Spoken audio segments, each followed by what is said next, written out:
Nous allons vous parler de la lettre de Pilate à Tibère. Nous n'allons pas imaginer ce qu'il aurait pu penser, mais vous donner les faits de cette lettre. Lettre de Ponce Pilate à l'empereur Tibère sur Jésus. Salutations Majesté, empereur Tibère. Je t'écris pour rapporter des événements extraordinaires qui se sont produits récemment dans la province de Judée, dont je suis le gouverneur.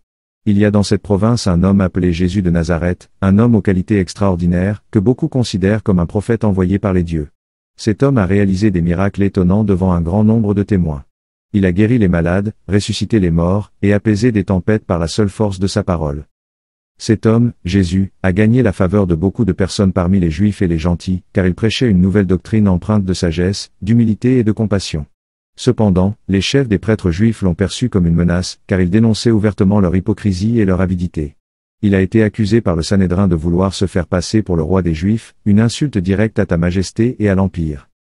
Je dois, Majesté, t'informer qu'en tant que gouverneur, je n'ai trouvé aucune faute en cet homme. Malgré les accusations portées contre lui, il n'a jamais prêché la rébellion contre Rome. Ses paroles étaient sages et pacifiques, et il s'efforçait de ramener la paix dans les cœurs. Cependant, sous la pression des chefs religieux et de la foule qui les suivait, j'ai dû céder à leur demande de le faire exécuter par crucifixion. Le jour où Jésus a été crucifié, des phénomènes extraordinaires se sont produits.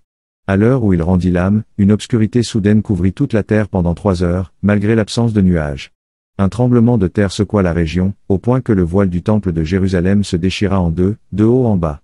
Ces événements ont frappé de terreur ceux qui assistaient à la crucifixion. J'ai moi-même ressenti une grande crainte, car je pressentais que cet homme n'était pas simplement un mortel, mais quelqu'un de plus grand, peut-être même un envoyé divin. Remarquez ici, même Pilate reconnaît que cet homme est Dieu. 3 jours après sa mise au tombeau, les disciples de Jésus ont déclaré qu'il était ressuscité d'entre les morts. Plusieurs d'entre eux affirment l'avoir vu vivant et en pleine santé. Les soldats qui gardaient son tombeau rapportent que la pierre qui scellait le tombeau a été déplacée sans intervention humaine, et que le corps de Jésus avait disparu. Ces rumeurs se sont propagées rapidement dans tout Jérusalem et au-delà, semant le trouble parmi la population juive et les autorités religieuses. Je crains, Majesté, que ce mouvement qui s'est formé autour de cet homme ne grandisse et ne devienne une source de perturbation dans la province. Ses partisans, qui se nomment eux-mêmes chrétiens, se multiplient de jour en jour. Ils sont persuadés que leur maître, Jésus, est vivant et qu'il reviendra pour établir un royaume éternel.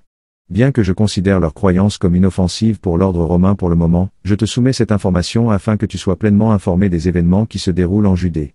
Majesté, en tant que gouverneur de cette province, je te demande ton avis sur la manière de traiter ses disciples et sur la gestion de cette situation, qui pourrait, si elle n'est pas contrôlée, entraîner des troubles dans la province.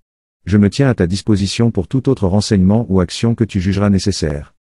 Salutations respectueuses. Ponce Pilate, gouverneur de Judée. Regardons cette lettre de près. La salutation à Tibère, la lettre commence par une salutation formelle à l'empereur Tibère, ce qui était courant dans la correspondance officielle romaine. Présentation de Jésus, Pilate décrit Jésus comme un homme sage, humble et pacifique, capable de réaliser des miracles impressionnants. Il souligne que Jésus n'était pas un fauteur de troubles pour Rome, mais qu'il était perçu comme une menace par les chefs religieux juifs. Regardons les faits tels que nous les connaissons officiellement dans la Bible et dans d'autres lettres. Nous allons revenir à notre histoire après avoir examiné ces informations. Évangile canonique du Nouveau Testament. Dans les récits bibliques, Jésus est souvent perçu comme une menace par les autorités religieuses juives, comme les pharisiens, les sadducéens et le Sanhédrin, plutôt que par les autorités romaines. Cependant, ces autorités juives ont convaincu Ponce Pilate que Jésus pouvait être une menace politique en se faisant passer pour un roi. Voici quelques passages clés.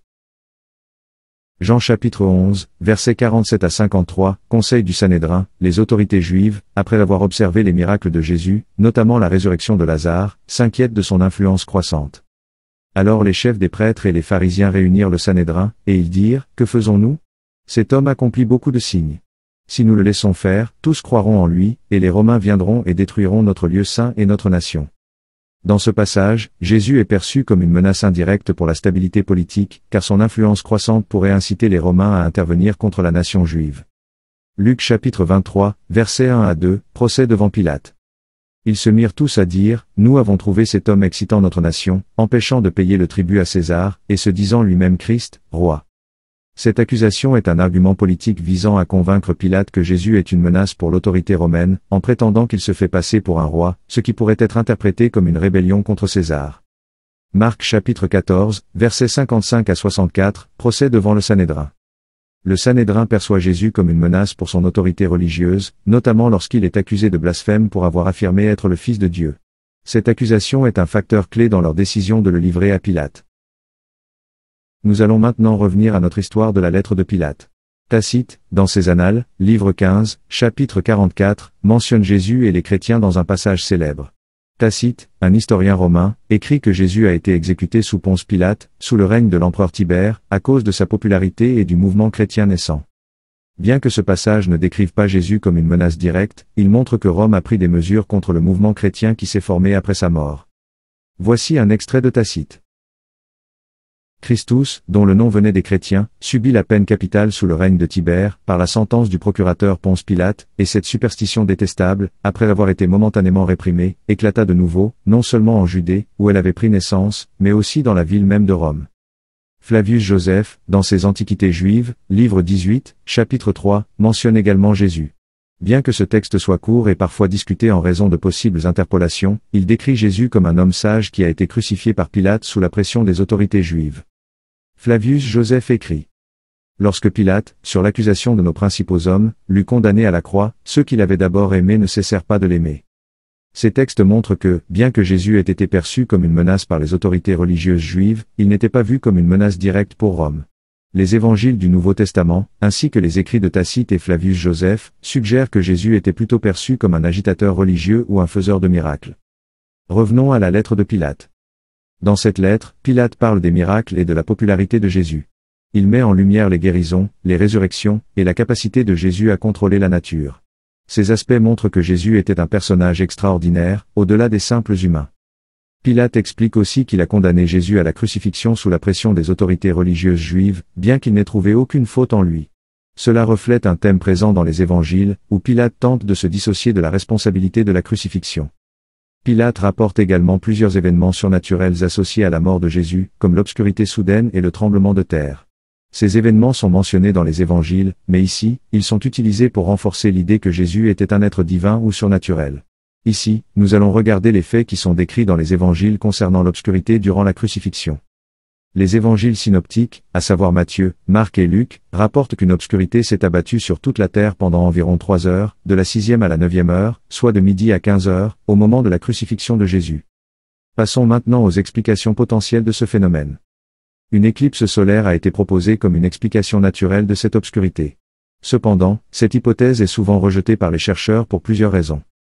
Premièrement, une éclipse solaire ne peut se produire que lors d'une nouvelle lune, tandis que la crucifixion a eu lieu pendant la Pâque juive, qui se déroule pendant la pleine lune. Deuxièmement, une éclipse solaire totale ne dure généralement que quelques minutes, pas 3 heures comme indiqué dans les évangiles. Une autre explication proposée est celle d'une tempête de sable ou de poussière. Certaines hypothèses géographiques suggèrent qu'une tempête de poussière ou de sable aurait pu causer une obscurité temporaire. Des tempêtes de sable sont possibles dans la région du Proche-Orient, mais aucune preuve historique spécifique de ce type de phénomène n'a été documentée pour cette période. Il a aussi été proposé qu'un phénomène atmosphérique rare, comme une grande couverture nuageuse, aurait pu entraîner une diminution de la lumière solaire pendant plusieurs heures. Cependant, aucun événement météorologique de cette nature n'a été enregistré dans les annales romaines ou juives. Passons maintenant au tremblement de terre. Dans l'évangile de Matthieu, chapitre 27, verset 51, il est rapporté qu'un tremblement de terre s'est produit au moment de la mort de Jésus, provoquant la déchirure du voile du temple et l'ouverture des tombes. Regardons les recherches archéologiques et géologiques sur ce point. Des études ont été menées pour voir si un tremblement de terre a pu se produire à Jérusalem à cette époque. Des chercheurs ont examiné des couches sédimentaires autour de la mer Morte, une zone connue pour son activité sismique. Une étude géologique de 2012 a suggéré qu'un séisme a effectivement eu lieu dans la région entre l'an 26 et 36 après Jésus-Christ, période correspondant à la crucifixion de Jésus. Cependant, il est difficile de dire avec certitude si ce séisme particulier est celui mentionné dans l'évangile de Matthieu, car aucun enregistrement historique direct ne corrobore cette interprétation au-delà des évangiles. Enfin, la déchirure du voile du temple. Selon Matthieu, chapitre 27, verset 51, le voile du temple de Jérusalem s'est déchiré en deux au moment de la mort de Jésus, de haut en bas. Nous avons donc examiné les faits rapportés et les recherches entourant ces événements. Revenons maintenant à notre histoire principale. Voyons maintenant les explications potentielles concernant ces événements. Tout d'abord, la déchirure du voile du temple. La plupart des chercheurs théologiens interprètent cet événement comme un symbole théologique important. La déchirure du voile est souvent comprise comme un acte symbolique montrant que la mort de Jésus a ouvert l'accès direct à Dieu, éliminant la séparation entre le sanctuaire le plus sacré, appelé le Saint des Saints, et le peuple. Il y a aussi la possibilité que des dommages structurels dus à un séisme aient provoqué la déchirure du voile. Si un tremblement de terre a effectivement eu lieu, il pourrait avoir endommagé le temple, provoquant cette déchirure. Cependant, aucune preuve archéologique n'a été trouvée pour confirmer cette hypothèse, et le temple a été détruit en l'an 70 après Jésus-Christ lors de la révolte juive contre Rome, rendant toute vérification difficile. Voyons maintenant la résurrection des morts. L'évangile de Matthieu, chapitre 27, versets 52 à 53, mentionne que des tombes se sont ouvertes et que plusieurs saints ressuscités sont apparus dans la ville après la mort de Jésus. Passons aux explications potentielles concernant cet événement. Cet événement est souvent compris de manière symbolique ou métaphorique par la plupart des chercheurs. Il n'y a aucune preuve historique ou archéologique d'une résurrection de masse de saints à Jérusalem. Cet aspect du récit est considéré comme faisant partie du propos théologique, visant à illustrer l'importance cosmique de la mort de Jésus.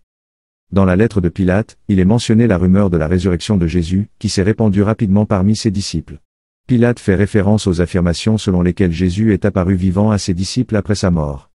Pilate termine en demandant à l'empereur Tibère des conseils sur la manière de gérer les partisans de Jésus, craignant que ce mouvement ne prenne de l'ampleur et ne cause des troubles dans la province. Qu'en pensez-vous, de votre point de vue? Merci pour votre attention, et à bientôt.